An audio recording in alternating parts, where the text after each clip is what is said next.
In this video tutorial, we're going to meet the K hiragana letters, and they are ka, ki, ku, ke, ko. This is how we write them using romaji, and here they are in the printed form. Ka, ki, ku, ke, ko. This is what they look like when you write them by hand, and let's have a look at hiragana ka to start with. The first stroke is this one here, this curvy stroke, and you go around. When you get to the bottom here, you've got an optional tick.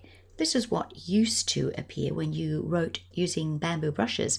These days with the pencil though, you can either pop that in if you wish, or you can just end at the bottom of the stroke there.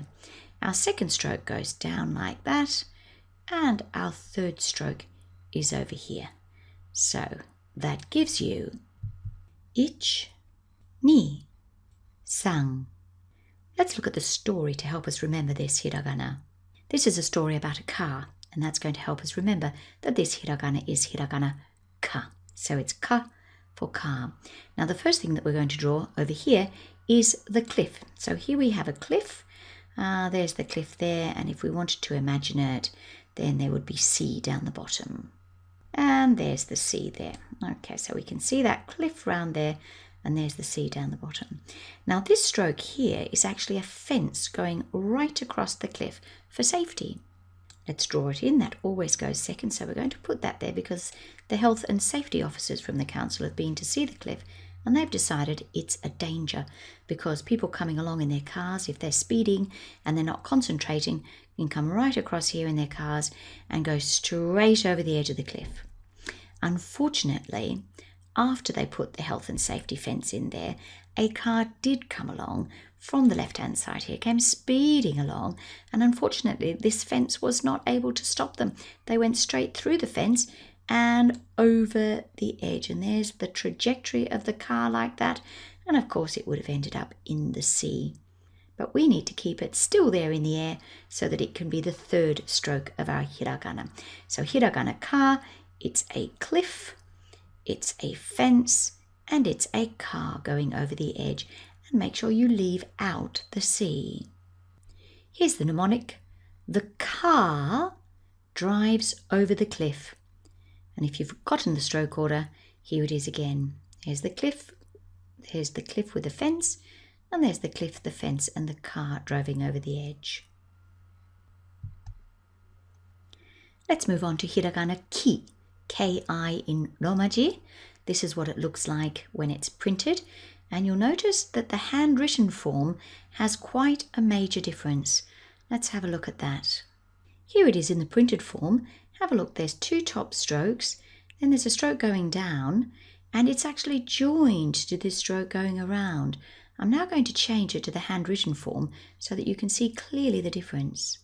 This is the handwritten form. Let's have a look at the stroke order. We've got the top stroke going across. That follows the Japanese rule that you write top to bottom, left to right.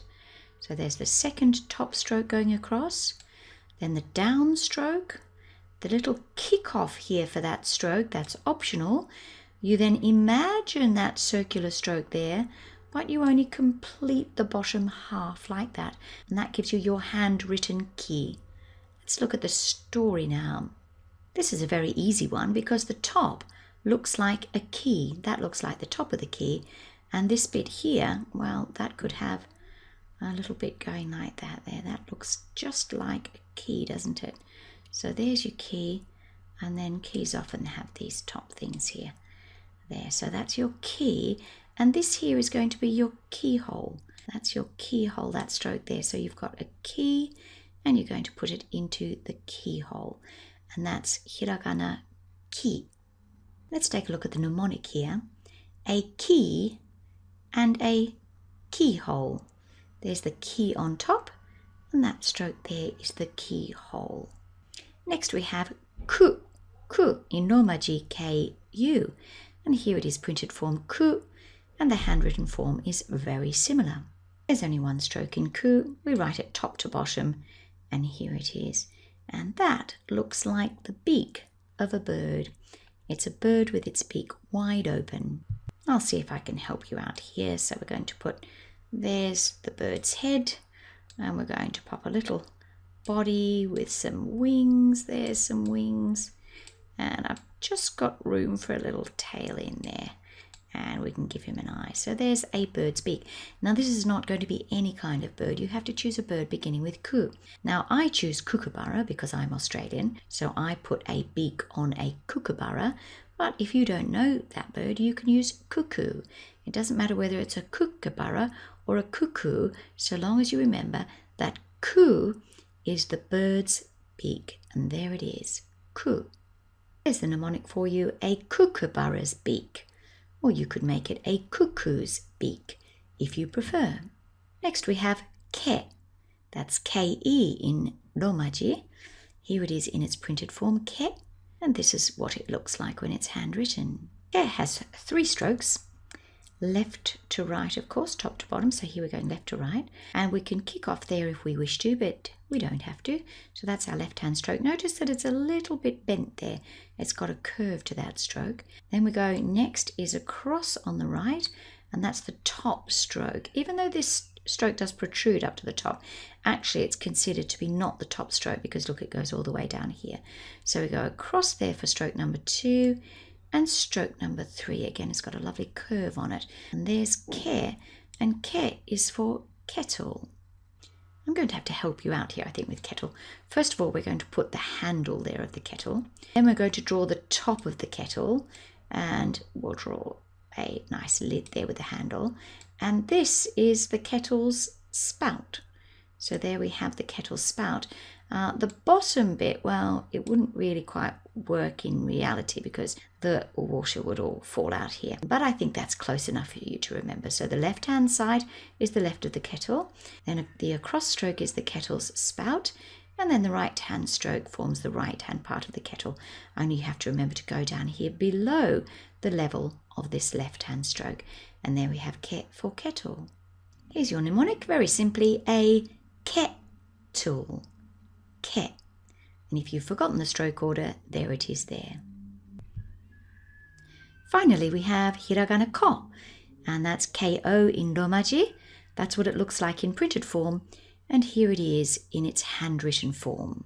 Let's check our stroke order. We've got our first stroke over the top here, slightly curved, and again we can kick off here. That's what would be remaining if we were using a bamboo brush. So we'd kick off here if we choose to. We imagine that brush then following through so that it's ready down here to press down hard.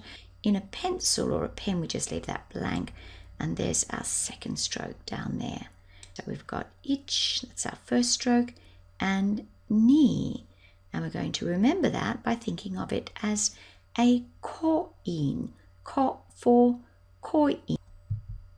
Now I'm going to help you out there with thinking of it as a coin or a coin by simply making that into a circle. And then of course here we need a lovely portrait of the Queen. And I know she wouldn't mind me drawing her like that because it's quite close. There we have ko for coin. There's your mnemonic. It's the top and bottom of a coin. Ko.